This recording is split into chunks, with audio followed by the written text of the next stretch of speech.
मछली जल की रानी है। हेलो बच्चों, मछली जल की रानी क्यों कहलाती है? क्योंकि पानी इसका जीवन है।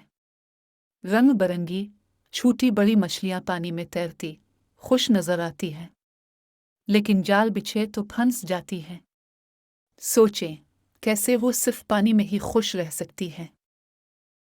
पानी के अंदर मछलियों का जादुई घर है। वो खूबसूरत रोशनियों और सब्ज समुद्री घास में रहती हैं। चुप रह के भी वो बहुत कुछ कह रही होती हैं। क्या आपको मालूम है, साफ पानी ही उनकी जिंदगी का राज है। मछलियां हमें सबक देती हैं कि हर किसी को अपनी जगह का ख्याल रखना चाहिए। जब हम पानी को गंदा करते हैं तो मछलियां बीमार हो जाती हैं। तो आएं, मछलियों का घर साफ रखें और उनकी खुशियों का ख्याल करें। बच्चों, मछलियों को देख के जिंदगी का मजा लेते हैं, तो उनके दोस्त बनिए। पानी को साफ रखें और समुद्री मखलूक का ख्याल करें।